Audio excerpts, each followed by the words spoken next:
নমস্কার, তীর্থবার্তা চ্যানেলের পক্ষ থেকে আপনাদের সকলকে জানাই আমাদের চ্যানেলে অনেক অনেক স্বাগত। আশা করি ঈশ্বরের কৃপায় আপনারা সকলেই খুব ভালো আছেন, সুস্থ আছেন, আনন্দে আছেন ও হাসি খুশি আছেন। আজকে আমরা এক এমন বিষয় নিয়ে আলোচনা করতে চলেছি, এর আগে কখনোই এই তীর্থবার্তা চ্যানেলে এরকম বিষয় নিয়ে আলোচনা করা হয়নি। ঈশ্বর বা ভগবান বিষয়ে আমাদের আলোচনা করা হয়েছে, রাশিফল বা রাশিচক্র নিয়ে আলোচনা করা হয়েছে, সংসারের উন্নতি কেন হয়, অবনতি কেন হয় এই বিষয়ে আলোচনা করা হয়েছে, বিভিন্ন পূজা পাঠ, তিথি, নক্ষত্র তার বিষয়ে আলোচনা করা হয়েছে, কিন্তু কখনোই আলোচনা করা হয়নি ঈশ্বরের সেবা করা বলতে কি বোঝায়, ঈশ্বরের সেবা করলে কি ফল লাভ হয়, সকল মানুষেরই জীবের সেবা করা উচিত কেন, এই বিষয়ে কখনো আমাদের এই চ্যানেলে আলোচনা করা হয়নি। আজকের আলোচনাটা একটু অন্য প্রসঙ্গে।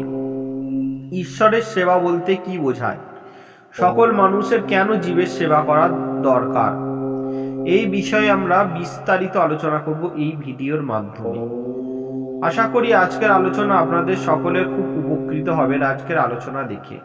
আজকের আলোচনা দেখে যদি আপনারা উপকৃত হন এবং সমৃদ্ধ হন, তাহলে অবশ্যই আজকের ভিডিওতে একটি লাইক করবেন।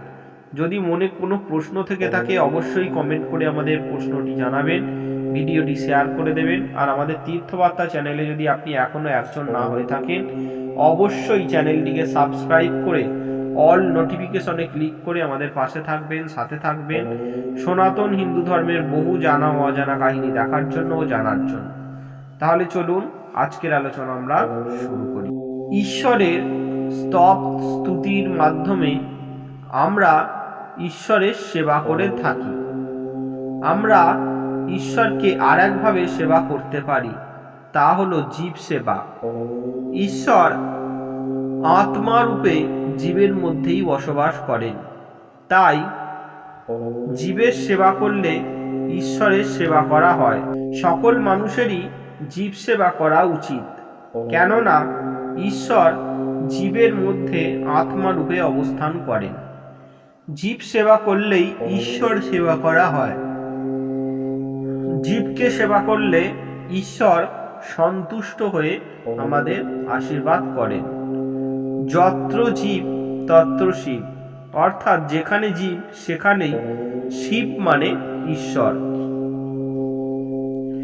জীবের সেবা করলে জীবের মঙ্গল হয় এবং নিজের শান্তি মেলে। ঈশ্বরকে পাওয়ার জন্য জীবের সেবা করা উচিত। আমরা জানি ঈশ্বর হলেন সর্বশক্তিমান। তিনি মানুষ, জীব জন্তু, সাগর, নদী, পাহাড়, বৃক্ষলতা, ফুল ফল, আকাশ বাতাস, চন্দ্র সূর্য, গ্রহ তারা সবকিছু সৃষ্টি করেছেন। ঈশ্বর স্রষ্টা, জীব ও জগৎ তার সৃষ্টি। ঈশ্বরের আর এক নাম পরমাত্মা। তিনি জীবের মধ্যেও অবস্থান করেন। জীবের মধ্যে অবস্থানকারী ঈশ্বরকে আত্মা বলে। ঈশ্বর জীব দেহে আত্মা রূপে অবস্থান করে জীবকে পরিচালনা করেন, তাই জীবও ঈশ্বর। আমরা ঈশ্বরের সেবা করে তার প্রতি অকৃতজ্ঞতা প্রকাশ করতে চাই। জীবনে চলার পথে তার করুণা লাভ করতে চাই, যাতে আমাদের মঙ্গল হয়। তাই আমরা ঈশ্বরের স্তব স্তুতি করি। ঈশ্বরকে আমরা কাছে পেতে চাই, কিন্তু ঈশ্বর হলেন নিরাকার। পরম ব্রহ্মকে কখনো চোখে দেখা সম্ভব নয়, তাকে দেখা যায় না। তার শক্তি ও গুণের প্রকাশকে প্রত্যক্ষ করা যায় মাত্র।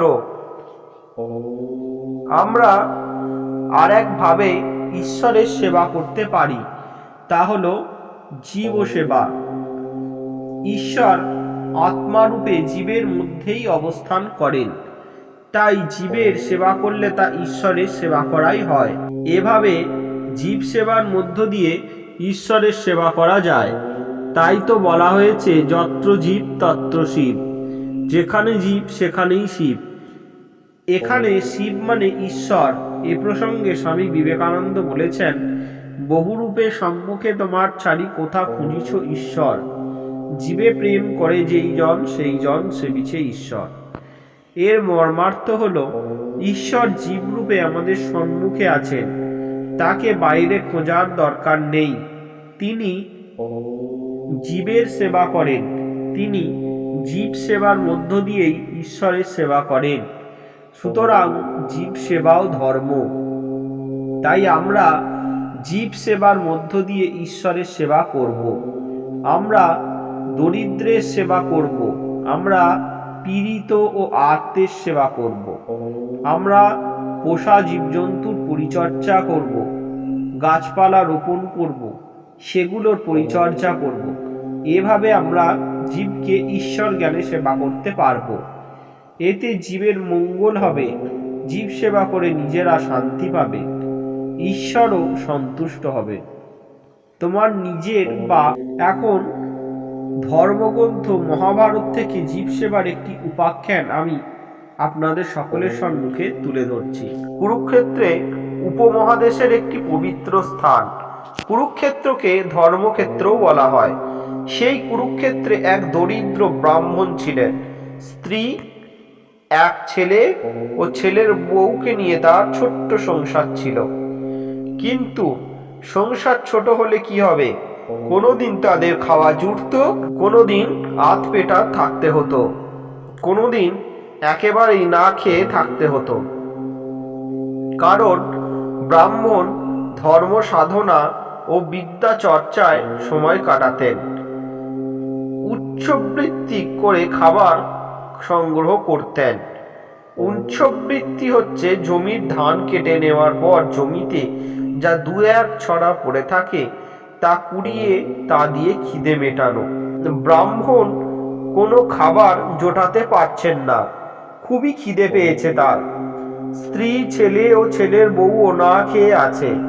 পরে অতি কষ্টে কিছু জব সংগ্রহ করতে পেরেছিলেন।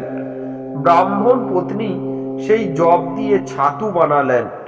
তারপর সেই ছাতু 4 ভাগে ভাগ করলেন, 4 জন খাবেন। ব্রাহ্মণ খেতে বসলেন। এমন সময় সেখানে এলেন আর এক দরিদ্র ব্রাহ্মণ। তিনি জানালেন, আমরা দুর্ভিক্ষে আক্রান্ত হয়েছি, অর্ধাহারে অনাহারে দিন কাটাচ্ছি, এখন আমি খুবই ক্ষুধার্ত। ব্রাহ্মণ অতিথি ব্রাহ্মণকে হাত মুখ ধোয়ার জল দিলেন, বসার আসনও দিলেন, পানীয় জল দিলেন। ক্লান্তি দূর হলো অতিথির। তারপর ব্রাহ্মণ নিজের ভাগের ছাতু অতিথিকে পরিবেশন করলেন।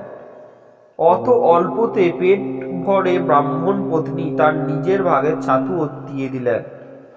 এভাবে অতিথি ব্রাহ্মণের খিদে মেটাতে ব্রাহ্মণ পুত্র ও তার ভাগের ছাতু দিলেন। তবুও খিদে মিটল না অতিথি ব্রাহ্মণের। আর আছে? জিজ্ঞেস করলেন তিনি। তখন ব্রাহ্মণের পুত্রবধূ ভাগের ছাতু অতিথির পাতে পরিবেশন করা হলো। এভাবে ব্রাহ্মণ, তার স্ত্রী, তার পুত্র এবং পুত্রবধূ নিজেরা ক্ষুধার্ত হয়েও জীব সেবার জন্য নিজেদের সামান্য খাদ্য দান করলেন। অতিথি ব্রাহ্মণ খুশি হয়ে উঠে দাঁড়ালেন। তোমাদের সেবায় আমি সন্তুষ্ট হয়েছি, বললেন অতিথি ব্রাহ্মণ। সবাই তাকালেন তার দিকে। কোথায় ব্রাহ্মণ? এই যে স্বয়ং ধর্মদেব। তোমাদের পরীক্ষা করতে এসেছিলাম, বললেন স্বয়ং ধর্মদেব। জীব সেবার এই আদর্শ আমরাও যেন মনে প্রাণে ধারণ করি। এইভাবে তারপর সেই ব্রাহ্মণের পরিবারে 4টি ব্যক্তির মৃত্যু ঘটল এবং ধর্মদেব রথে করে তাদের আত্মাদের আরোহণ করিয়ে স্বয়ং স্বর্গলোকে নিয়ে গেলেন তাদের। এইভাবে তাদের মুক্তি লাভ হলো। তাহলে আমরা এই গল্প থেকে জানতে পারলাম যে জীবের সেবা করেও মানুষ কিন্তু মুক্তি লাভ করতে পারে এবং জীব সেবাই হলো শিব সেবা। অর্থাৎ গরিব, অসহায়, দরিদ্র, দিন দরিদ্র মানুষদের সেবা করলে আমাদের ভগবানের সেবা করা হয়। ভগবানের মন্দিরে নানা রকম প্রসাদ, ফল, মিষ্টান্ন দিয়ে ভগবান যত না তৃপ্তি লাভ করে, ভগবানের সন্তানদের ভোজন করালে, গরিব, অসহায়, দিন দরিদ্র মানুষদের সেবা করলে ভগবান তার থেকে বেশি সন্তুষ্ট লাভ করেন। ভগবান তখন বেশি খুশি হন এবং প্রসন্ন হন। তাই আপনাদের সকলকে বলবো, আপনারা সকলে দিন দরিদ্র, গরিব, অসহায় মানুষকে সাহায্য করুন, অসহায় মানুষদের পাশে দাঁড়ান। মানুষের সেবা করুন এবং ভগবানকে প্রসন্ন রাখুন এবং নিজের মুক্তির পথ নিজেই তৈরি করুন। নমস্কার। এই ছিল আজকে আমাদের আলোচনা। আজকের আলোচনা থেকে আমরা জেনে নিলাম যে ভগবানের সেবা বা ঈশ্বর সেবা করলে কি হয়, বা জীব সেবা কি, ঈশ্বর সেবা বলতে কি বোঝায়, জেনে নিলাম এই ভিডিওর মাধ্যমে। আশা করি আজকের আলোচনা আপনাদের সকলের খুব ভালো লাগবে। আজকের আলোচনা যদি ভালো লাগে অবশ্যই আজকের ভিডিওতে একটি লাইক করবেন। যদি মনে কোনো প্রশ্ন থাকে অবশ্যই কমেন্ট করে প্রশ্নটি জানাবেন, ভিডিওটি শেয়ার করে দেবেন। আমাদের তীর্থবার্তা চ্যানেলে যদি এখনো একজন না হয়ে থাকেন অবশ্যই চ্যানেলটিকে সাবস্ক্রাইব করে আমাদের পাশে থাকবেন, সাথে থাকবেন। আজকের আলোচনা আমরা এখানেই শেষ করলাম। আবার দেখা হবে পরবর্তী কোনো সনাতন হিন্দু ধর্মের জানা ও অজানা কাহিনী নিয়ে। ঈশ্বরের চরণে প্রার্থনা করি আপনারা ততক্ষণ সকলে খুব ভালো থাকুন, সুস্থ থাকুন, আনন্দে থাকুন, হাসি খুশি থাকুন, আর দেখতে থাকুন আমাদের এই ছোট্ট চ্যানেলটি তীর্থবার্তা। নমস্কার। হরে কৃষ্ণ। রাধে রাধে।